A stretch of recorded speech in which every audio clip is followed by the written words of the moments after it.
ഇവിടെ ഇപ്പോൾ DGP നടത്താൻ പോകുന്ന ഈ അന്വേഷണം എന്ന് പറഞ്ഞാൽ അദ്ദേഹത്തിന് അജിത് കുമാറിനെ കുറിച്ച് എതിരഭിപ്രായമുണ്ട്. സൂപ്പർ DGP കളിക്കുന്നു എന്നൊക്കെയുള്ള അഭിപ്രായമുണ്ട് എങ്കിലും അദ്ദേഹവും വളരെ കൃത്യമായി അജിത് കുമാറിനെ സംരക്ഷിക്കുന്ന ഒരു റിപ്പോർട്ടായിരിക്കും നൽകുക എന്ന് ഞാൻ പറയാൻ കാരണം, ഇന്ന് എന്തടിസ്ഥാനത്തിലാണ് ഇപ്പോൾ അജിത് കുമാറിനെതിരായിട്ടൊരു അന്വേഷണം പ്രഖ്യാപിച്ചിരിക്കുന്നത്? അത് PV അൻവർ ഉന്നയിച്ച ആരോപണങ്ങളുടെ അടിസ്ഥാനത്തിലാണല്ലോ. ആ ആരോപണങ്ങളെ ഉന്നയിച്ച ആളുടെ വിശ്വാസ്യതയെന്ന് മുഖ്യമന്ത്രി ചോദ്യം ചെയ്തില്ലേ? ഇപ്പം അദ്ദേഹത്തിന് കോൺഗ്രസ് പശ്ചാത്തലമാണ് എന്ന് പറയുന്നു, അല്ലേ?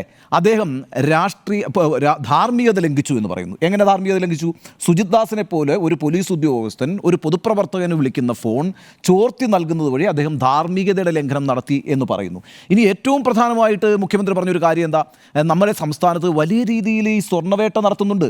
ആ സ്വർണ്ണവേട്ട നടത്തുന്നതിനെ ഇഷ്ടപ്പെടാത്ത വലിയൊരു വിഭാഗമുണ്ട്. അതുകൊണ്ട് ഞാനൊരു അത്ഭുതവും പ്രതീക്ഷിക്കുന്നില്ല അരുണെ. ഈ പറയുന്ന DGPയുടെ റിപ്പോർട്ട് എന്ന് പറയുന്നത് സുഖമായി അജിത് കുമാറിനെ സംരക്ഷിക്കുന്ന ഒരു റിപ്പോർട്ടായിരിക്കും എന്ന കാര്യത്തിൽ എനിക്കൊരു സംശയവുമില്ല.